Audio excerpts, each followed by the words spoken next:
ರಾಮದುರ್ಗ ತಾಲೂಕಿನ ಬಯಲು ಸೀಮೆಯಲ್ಲಿರುವ ಹೊಸಕೋಟೆ ಎಂಬ ಪುಟ್ಟ ಊರು. ಈ ಊರಿನ ಹೃದಯ ಭಾಗದಲ್ಲಿ ಕಾಲಾತೀತವಾಗಿ ನಿಂತಿದೆ ಕೇವಲ ನೀರಿನ ಮೂಲವಲ್ಲದೆ ನಂಬಿಕೆಯ ಶಕ್ತಿಯಾದ ಒಂದು ಪುರಾತನ ಬಾವಿ. ಅದನ್ನು ಊರಿನ ಜನಶತಮಾನಗಳಿಂದ ಜಕನ್ಯರ ಬಾವಿ ಎಂದೇ ಕರೆಯುತ್ತಾರೆ.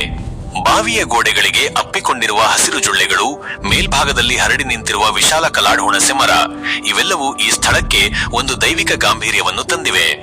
ಹುಣಸೆ ಮರದ ಕೆಳಗೆ ಹಳೆಯ ಕಾಲದ ದೇವಸ್ಥಾನವಿದ್ದು ಅದರ ಗರ್ಭಗುಡಿಯಲ್ಲಿ ನೆಲೆಸಿರುವ ದೇವಿ ಹೊಸಕೋಟೆಯ ಜನರಿಗೆ ಜಕನೆಮ್ಮ ದೇವಿ. ಕಾಲದ ಗುರುತುಗಳನ್ನು ಹೊತ್ತ ದೇವಸ್ಥಾನದೊಳಗೆ ಜಕನೆಮ್ಮ ದೇವಿಯ ಪ್ರಕಾಶಮಾನವಾದ ಪ್ರತಿಮೆಯನ್ನು ನೋಡುವುದೇ ಒಂದು ಸುಯೋಗ.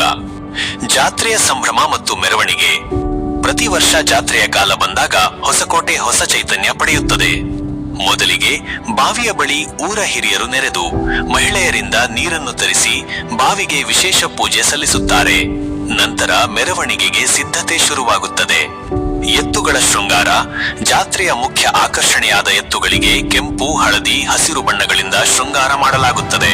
ಅವುಗಳ ಕೊರಳಿಗೆ ಕಟ್ಟಿದ ಗಂಟೆಗಳ ನಾದವು ಹಬ್ಬದ ವಾತಾವರಣ ಸೃಷ್ಟಿಸುತ್ತದೆ. ಮಹಿಳೆಯರ ತಯಾರಿ.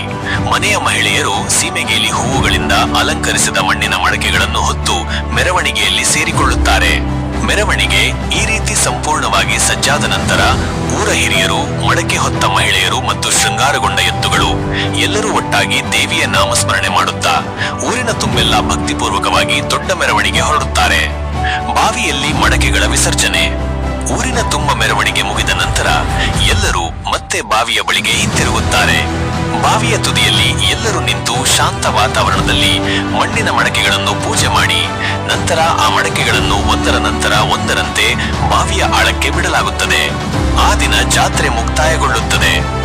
ಜಕನೆಮ್ಮ ದೇವಿಯ ಪವಾಡ ಮತ್ತು ಪುನರ್ಜಾತ್ರೆ. ಇಲ್ಲಿಯೇ ಹೊಸಕೋಟೆಯ ನಂಬಿಕೆಯ ಮುಖ್ಯ ಅಂಶ ಅಡಗಿದೆ. ಮೆರವಣಿಗೆಯ ಸಂದರ್ಭದಲ್ಲಿ ಬಿಟ್ಟ ಮಡಕೆಗಳು ಆಳವಾದ ಬಾವಿಯೊಳಗೆ ಮುಳುಗಿ ಹೋಗುತ್ತವೆ. ಆದರೆ ನಂತರದ ದಿನಗಳಲ್ಲಿ ಮುಳುಗಿದ್ದ ಆ ಮಡಕೆಗಳಲ್ಲಿ ಒಂದೇ ಆದರೂ ಬಾವಿಯ ಆಳದಿಂದ ಮರಳಿ ನೀರಿನ ಮೇಲೆ ತೇಲತೊಡಗಿದರೆ ಅದು ಜಕನೆಮ್ಮ ದೇವಿಯ ಪವಾಡದ ಸಂಕೇತ ಎಂದು ಊರಿನ ಜನ ನಂಬುತ್ತಾರೆ. ಈ ಅದ್ಭುತವನ್ನು ಕಂಡ ಕೂಡಲೇ ಅದು ದೇವರ ಆಶೀರ್ವಾದದ ಸೂಚನೆ ಎಂದು ಪರಿಗಣಿಸಿ ಗ್ರಾಮದಲ್ಲಿ ಮತ್ತೆ ಮಹಾಸಂಭ್ರಮದ ಜಾತ್ರೆಯನ್ನು ಆಚರಿಸಲಾಗುತ್ತದೆ. ಈ ನಂಬಿಕೆ ಮತ್ತು ಆಚರಣೆ ಈಗಲೂ ನಡೆದು ಬರುತ್ತಿದೆ. ಹೊಸಕೋಟೆ ಗ್ರಾಮಕ್ಕೆ ಈ ಬಾವಿಯ ವಿಶೇಷತೆ ಕೇವಲ ನೀರಲ್ಲ, ಆದರೆ ಮುಳುಗಿ ಮೇಲಕ್ಕೆ ಬರುವ ಮಡಕೆಯ ರೂಪದಲ್ಲಿ ಪ್ರತಿ ವರ್ಷ ತಮ್ಮ ನಂಬಿಕೆಯನ್ನು ದೃಢಪಡಿಸುವ ಮತ್ತು ಜಕನೆಮ್ಮ ದೇವಿಯ ಕೃಪೆಯ ಸಂಕೇತವಾಗಿದೆ.